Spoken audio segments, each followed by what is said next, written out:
okay, after 2 days of playing nothing but Tears of the Kingdom, and I got this shit launch day, um, started playing at midnight, the night of the 11th, technically beginning of the 12th, and this game is a perfect 10 out of 10. It is going to be game of the year. It is one of the best games I've ever played, and I'm 2 days in and I'm still discovering stuff, like I didn't even like I knew about the Sky Islands and like whatever, but those big holes in the open world I just avoid like for like whatever reason until I did this one quest that requires you go underground and I didn't even know there was an underground and this game it has so much packed into it. It is insane.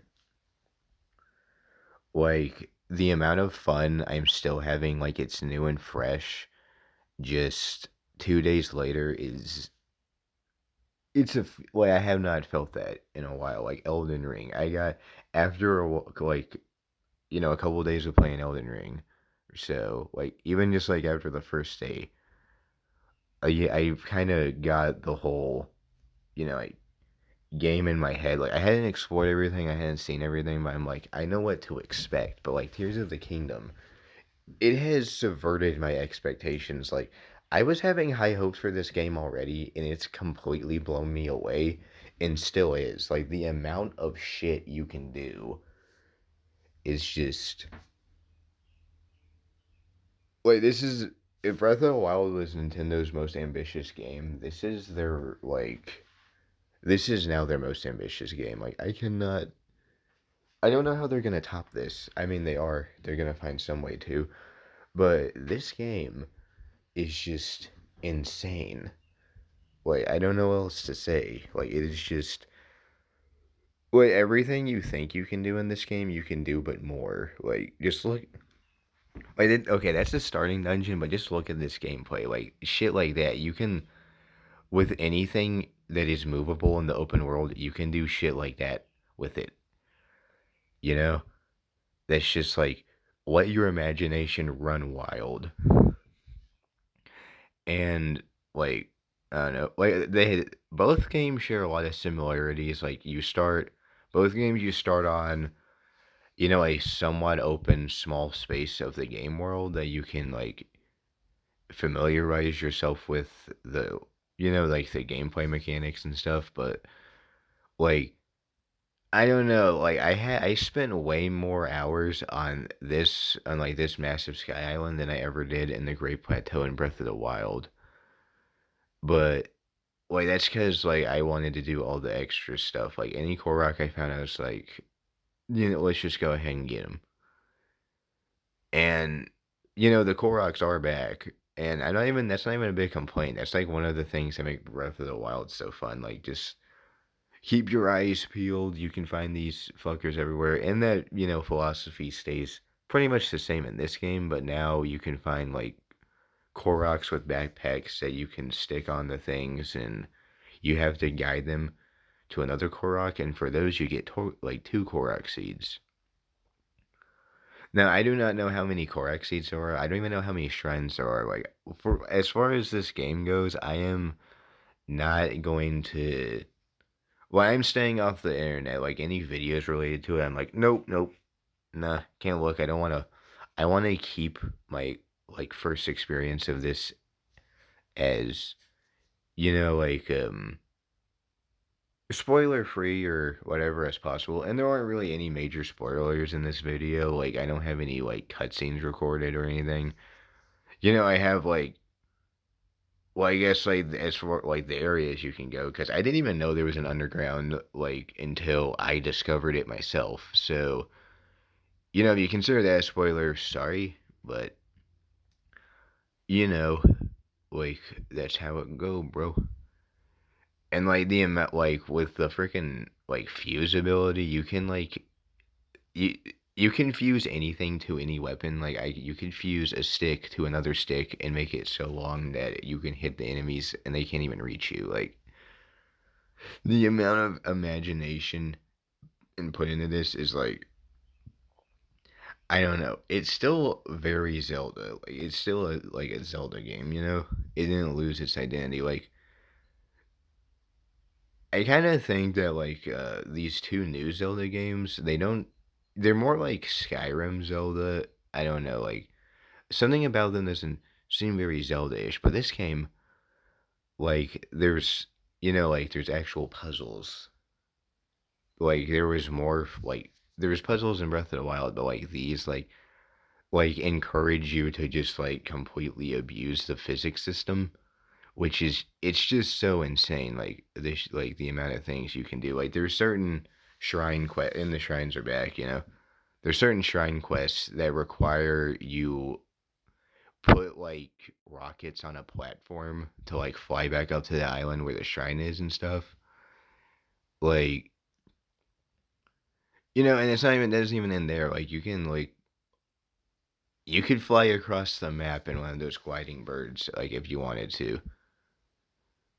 Well, actually, no, because they just kind of disappear after a while. But I don't know. I don't. I wish. I don't think there is, but that's my only complaint. Like literally the platforms you stand on while they fly can just fall, unless it's those metal ones. And you know, like if it's those metal ones, it's chill. But like if it's like a bird you get out or like just stand on, it will like just disappear eventually, which is really fucking stupid. But like that's what people said about like the weapon system, and for the most part, like the weapons, durability is still as fucked as it was in Breath of the Wild. But there's a cool thing where you can basically make a new weapon. Like you can have a sword that's about to break, and then you could fuse it to like literally a boulder, and then it's just like new again. You know. Um. The world is pretty much the same as Breath of the Wild, but like it's the same topography, but like everything else is different. Like the amount of shit that's been changed, like if you see the footage on screen, I was just going through the woods and literally there are like living tree enemies that you can cut down. Like that surprised the shit out of me when I first saw that. I was like, what the fuck? This is just this game is like they were smoking crack when they made this, dude. Now, like I played the game for I would say over 24 hours, but I haven't encountered any bosses. Don't know how those play out. So you know, like I've just been doing side stuff. Like I don't want to mess with the main story. And the story is more engaging than Breath of the Wild. The voice acting, um, is still shit. I will say that. That was my biggest complaint about Breath of the Wild. Like the voice acting is terrible. you know like everyone, like there's not even like one set character. It's like you can just tell that it's people reading off of a script you know um yeah, like really, like with the freaking like like ultra hand, there's no limit. Like look at this, like I like cut down over 10 trees and this connected them end to end for just shits and giggles. And like like this is actually like a viable like thing to like progress in the game. Like you can climb up that, then glide somewhere, as long as it doesn't tip over. But just like the fact that you can do that is crazy. And yeah, like this game, I wouldn't say it's a better game than Breath of the Wild. Like both games, like I'd say that like Breath of the Wild and Tears of the Kingdom are similar to each other as Majora's Mask and Ocarina of Time. Like Majora's Mask was basically Ocarina of Time, just like with like a bunch of extra, stuff added. But they were two different games. They looked the same, they played the same, but they're two different because of how much stuff. Like, dude, you can literally like once you get enough pony points from like a stable, you can get this saddle for your horse that has a bar like behind it, and you can connect a cart and like ride the cart around and stuff. Like I don't really know like what you could like you literally like you could connect multiple carts together and just like freaking.